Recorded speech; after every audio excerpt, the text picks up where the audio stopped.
Hello everyone. So in this video, we are going to go through a 30-week moving average that Stan Weinstein talks about in the book Secrets for Profiting in Bull and Bear Markets, and using stage analysis. I'm going to show you how to make a 30-week moving average chart. We're going to do it on a 5-year time frame, but I'll also show you at the end really quick how you can do that on lower time frames. So the chart you're looking at here is a 5-year time frame. The price is the green line, that's your price action. The red line is your 30-week moving average, and the blue line is your trend line. First thing I'm going to need you to do is make 2 tabs, a work tab and a 30-week moving average tab.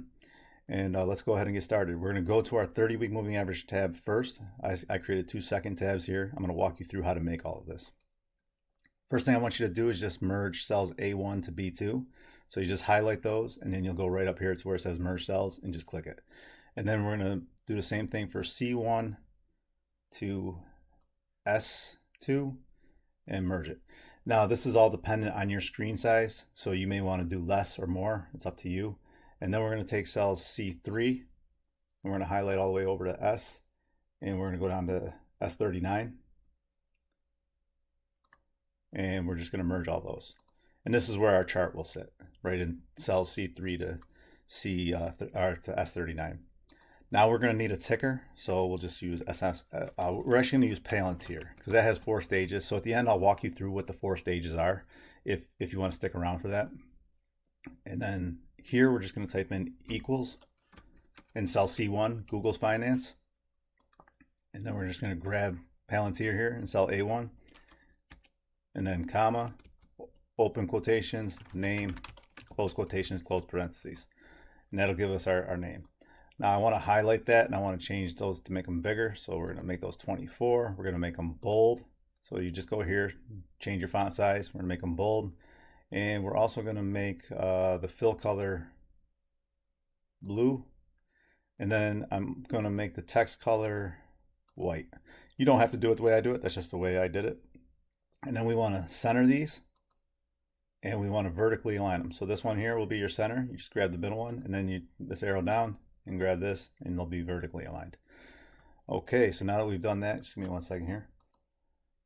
Okay, so our next step is going to be to get that ticker that's right here into our work tab. And we're just going to put that in cell B1. So we're just going to hit equals on our work tab in cell B1, and we're going to go back to our 30-week moving average, and we're just going to grab that. Now we need to go in cell D1, and we're going to need to create a formula so that we get 5+ years of data. So we're going to have 5 years and 30 weeks actually, and that'll be able to give us a 5-year chart because we're going to get a moving average for 5 years. So we're just going to hit equals sort, open parentheses, Google Finance, open parentheses, and then you want to grab cell B1, comma, in quotations you want to put all, comma, you want today, open parentheses, close parentheses, minus 2,035 days, and that will give you 5 years and 30 weeks, comma, today, again, open parentheses, close parentheses, comma, and then in quotations you're going to want weekly because this is going to be a weekly chart. And then it's going to be close parentheses, comma, 1, comma, 0, close parentheses. And that will give us all our data. Now you'll see how this brings in our date, our open, our high, our low, our close, and our volume. First thing I want you to do is go to your date, highlight the whole thing. We don't need the time, so we're going to go up to format, number, and we're just going to change this to only date. Right now it's on date and time. We want to change it to date. Okay, our next step is going to be to get the 30-week moving average. So we need a 30-week moving average. So in cell J1, just put 30-week moving average for your header or whatever you want. You can abbreviate. And then we're just going to equals, and this is just a simple moving average. So you're just going to click average, and then you're going to get your close price. You're going to grab that one first, and you're going to go down to cell H31. So you want to highlight all the way down to cell H31, close parentheses, enter. That gives us our 30-week moving average for Palantir. And its 30-week moving average is $24.43, and it trades at 31.78. So we know by looking at this, it trades above its 30-week moving average, which would indicate it's a safe place to buy it because we don't want to buy stocks that are in decline. We want to buy stocks that are going higher and higher and higher. So the next step would be to copy this all the way down, or you can grab this little bottom right corner here and drag it down, or you could just double click it and it should take it all the way to the bottom. And then you just once you double click, you just want to check that. And yep, we're good. It took us all the way to the bottom. And then just highlight the whole thing and get rid of the decimals all the way back to 2 spaces, because this is a price, right? That's a moving average price. Okay, now that we have this, the only things we need for our chart are the date, the close, and the 30-week moving average. So the way I do this is I go into my chart over here, my chart tab, 30-week moving average, and we're just going to go over to W1 here, and we're going to hit equals, open curly brackets, and we're going to go back to our work tab, and we're going to start to pull it down, and we're going to grab everything that's in here so that you can just stop once you start to pull it down.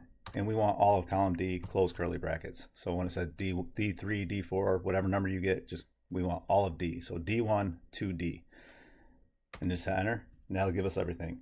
Then we go into X1, open curly brackets, equal open curly brackets, go back to our work tab, and we would need to close next. So we're going to do the same thing. And then we're just going to get rid of the 5 here, and then enter. Now we're going to go into Y1 equals open curly brackets. And we are going to get the 30-week moving average. And we just want all of it. So now we're done with our work tab. Everything is in our 30-week moving average tab. So you don't need to do anything in your work tab anymore. Everything will be done over here now. Okay, so we're ready to insert a chart. So the way we're going to do that is depending on how much you want it. So we're going to grab everything. So we're going to go all the way down to the bottom. We're just going to grab all of that, bring this back up to the top, because if you bring it back up to the top, your chart should insert right up at the top. Then go over to insert. You want to make sure all these cells are highlighted and everything. You want to go over to insert, and then you want to grab a chart. And then this chart just comes in like this. We'll just close this. So we're really not doing anything with this. If we go to our work tab and change things, this will change, but we don't want to really do, everything's all set up for you. So all you got to do now is just change tickers, and you'll get different charts. So the first thing we're going to do is just make this chart fit inside our merge cells here.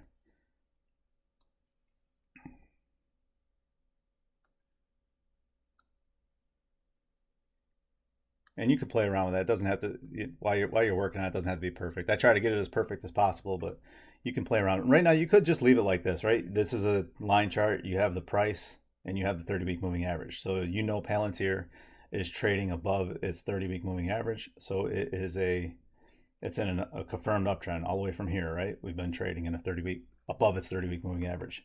Slightly fell below it, but those were, fake. I would call those fake shakedowns, not breakdowns, right? The institution is trying to shake people out.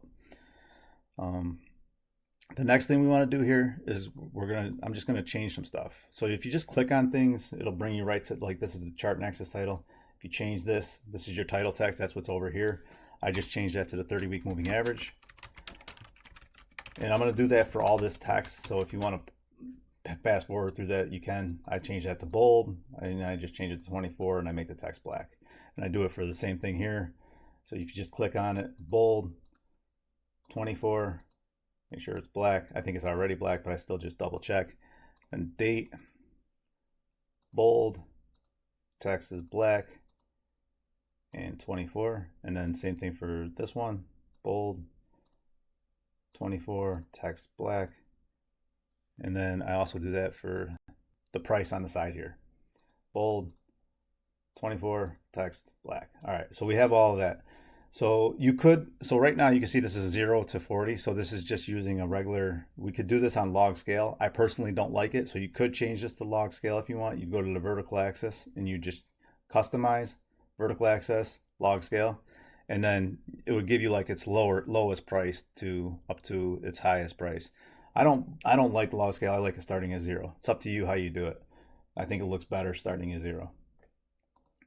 Okay, so the next step we're going to take here, and we're almost done, is we're just going to click on our chart. If you click on what you want to change, we can actually go to setup. We want to make this a area chart. So like I said, if you click on what you want to change, I don't want this to be blue. You can definitely leave it blue if that works for you, the price. I want it to be green. So I just go in and I change that to green. One, two, 3 bars up, three colors up from the green in the first green column here. And then it's the color I want it to be. You could put data labels on here, but on a 5-year chart, that's very messy. So this is our price for each week. I don't like that. On a 6-month chart, you might want to do it. It might look a little better and cleaner, and you might be able to do it, but not on a 5-year chart. It looks terrible. So I take that off. And then the last step here will be the trend line. So we just put a trend line on, and we're going to click on that trend line. Okay, so that's going to be under the series, and you go down to where it says trend line here, and I want to change this to dark blue. I want it to be 100% capacity, line capacity 100%, and I want it at 4 points. So it's a bigger trend line so I can see it. You can make it whatever size you want and whatever thickness you want. That just works for me. So now I have my chart of Palantir, and it's all set up and ready to go. Now let's just really quick walk through the 4 stages of stage analysis that Stan Weinstein talks about. You have a stage 2 uptrend right here, and then we get to a top. So we're in stage 3 consolidation going across here. And now we break down below the 30-week moving average. So you had some breakdowns that looked like they were going to break down, but they came back. But this was the real breakdown. We knew once it got here. And one of the things that could help you when you have these breakdowns, so this first one made a low, but then it made a higher low. And then it made a higher low. So it kept making higher lows. So it was still kind of bullish, right? But then it came here and it made a lower low than the previous low, a lot lower low, and a lower low than the 2 previous lows, and a lower low than the 3 previous lows. So it took out all those lows. So that's a confirmation pretty much that we're going into a stage 4 decline. We come down here and now we're in stage 1 because we're going across in consolidation from this date to this date. And then we go up into a stage 2 incline. And this is where the early part of the stage 2 is where you want to buy a stock. So you would have wanted to buy this as early as possible at 1630. And now it's at 3208.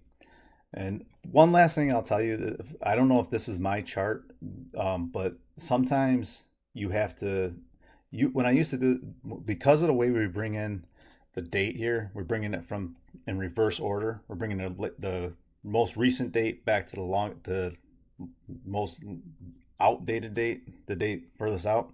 So sometimes you have to click on this and put, there it goes. So just click on your dates and put in reverse axis order. So if your dates are coming in where it says 1/1/24 over here and 1/1/2021 over here, you just want to change this to reverse axis order. I don't have to do it. Must be my sheet knows I do this a lot, so it changes. But I used to have to change that around. So this is a stage 2 stock. So it's even now, even though it's gone up, it's still in stage 2. Stan Weinstein talks about how you can buy stocks in stage. You're better off buying stocks in stage 2 than anywhere else. So you could still buy it based on the criteria in his book. The red line is pointing up, and the green line, and the price is above the red line. So this is a stage 2 stock. Let's look at one that's in the early stages, and I did a video on this, so watch it, go back and watch this. It's ticker U. It's Clear Secure. It's a security company. They connect you to the cards in your wallet. So this was stage 3 right here, and then we broke down into a stage 4 decline, and then we were in. It tried to break back out, but it didn't. So we were kind of still in like stage 1 here, and this is really stage 1. So all the way back from here to over here. So this is what, let's look at the date, October 6th of 2023. So almost a year ago. We've been in between $16 and $20. So that's consolidation, and we've just broken out, and our 30-week moving average is curling up. I would consider this the early stages of stage 2, and this could be a long-term uptrend going to the right here. You should look at just keep in mind, if this breaks down below the 30-week moving average, it would have been, so it looks like a breakout, but breakouts can turn into fake outs. But everything, this broke out on heavy volume, and it showed relative strength against the market. So it looks like it should be a breakout, but you never know. So you want to protect yourself, and he tells you you'd put stops somewhere below the 30-week moving average, and that's up to you how much risk you want to take. I hope that video is helpful. If it is, consider subscribing and liking it, and thank you for watching.